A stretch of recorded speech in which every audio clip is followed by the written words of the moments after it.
Hey,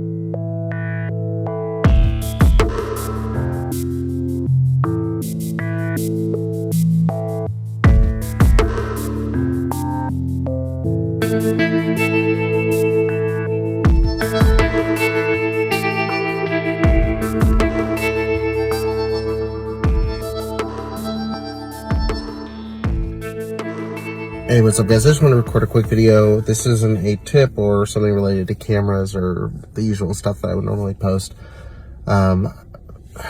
This video is just for everybody who's still in the IFB movement. For those of you that don't know, be thankful. But for those of you that are and are familiar with the background that I'm talking about the independent fundamental Baptist movement. And I used to write quite a bit about things I saw that were troubling within that group. I grew up in that movement. I'm connected with a lot of people in that movement, and in addition to a lot of theological positions that I don't agree with, which I can set a lot of those things aside, and still fellowship. But there's a huge effort within the IFB movement to cover up sex abuse and child abuse, and I'm angry today. I was just talking to my wife. I'm reading. Those of you that don't know, for context, sorry, and I'm just decided to do this because I didn't want to write a long post because I don't even have time to record a video right now. But Cameron Giovanelli from North Valley Baptist Church, which is I think now the largest IFB megachurch out of Santa Clarita. Jack Trieber is the pastor. One of his staff members was discovered to have been having a multiple year sexual relationship with a minor, and the court just made a decision and found him guilty. He confessed to the crime that he committed, and you would think, great, justice is served. One of the few that actually got caught. But what I saw the last couple of days has been really frustrating. You have Bob Gray Sr., who's a very large voice when it comes to a large section of the IFB movement. And he tweeted that, he was coerced to confess. It's not true. We should stand and not jump to conclusions. He wrote a whole article about why most confessions aren't accurate. Just crazy stuff. Then you have Pastor T. Michael Creed. He's a co-founder of Awake America. I know a lot of people I'm connected with on this page work with Awake America.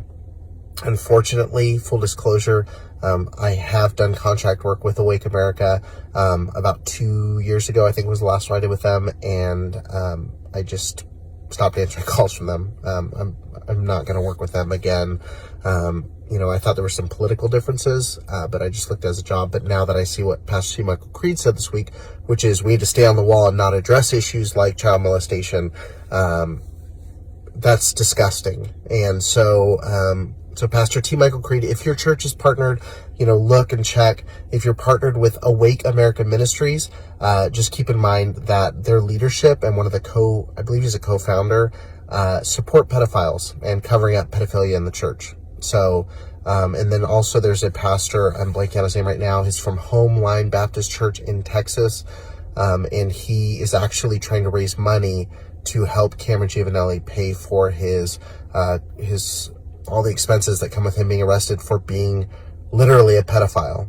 And so he's using his church name, he's using his pastoral office to raise funds to support a child molester and a confessed child molester. And so listen, all I want to say is this case is not, unfortunately, rare. There are hundreds and hundreds and hundreds of cases throughout IFB history, starting with one of the men who was extremely influential back in the 60s, Jack Hyles. If you just go down the rabbit hole of all the things that he covered up, all the people that he moved around, the kids on his bus routes that were abused, this is something that we have to stop saying is a couple of people in the IFB movement. There are good people who attend. There's good people that get involved in cults. But I'm telling you, the leadership from the top up is being silent about child abuse. I'm talking people who affiliate with Jack Trieber. I'm talking people who have supported guys who, like T. Michael Creed with Awake America, people who are endorsing people who are okay with sweeping child abuse under the rug because it'll make them look good to other boys in the boys club, their preacher boys club. And so I'm telling you, if you're in the IFB movement, if you're in a independent fundamental Baptist church, it's not worth it. Just get out. The statistics are not in your favor. I read a book, and I'll end with this. I read a book about 2 years ago called I Fired God by Jocelyn Zichterman. She was in the 2020 documentary that they literally preached against at a Master's Men conference when I was a kid. But she wrote a book called I Fired God, talking about her abuse in the IFB movement. And she literally grew up in South Carolina. And a lot of the people she named in the book that helped cover up her abuse are people that I knew directly. People that I interacted with, people that came and spoke when I was a kid in my chapels in my Christian school. And so the IFB is a small world, so to speak, but there are independent Baptist churches everywhere. And I can guarantee you, if you meet someone who is in leadership in a higher position, they're 1 degree away from someone who is involved in some kind of scandal, child molestation, pedophilia, all kinds of crazy things. And, I'm usually not this aggressive, and I don't, I've been out of that movement, luckily, thank God, for several years. But I'm seeing what I saw this week is disgusting. And you can see the last post I posted, I listed a thread of some of the comments. That's just a small fraction of what I've seen posted out on Twitter this week. So, guys, just please do your research if you are involved. Any church that you're in, any group that you belong to, do your research and see what the roots are and what the top, leadership is saying, and make an informed decision. So, all right, guys, I just wanted to share that and get that off my chest.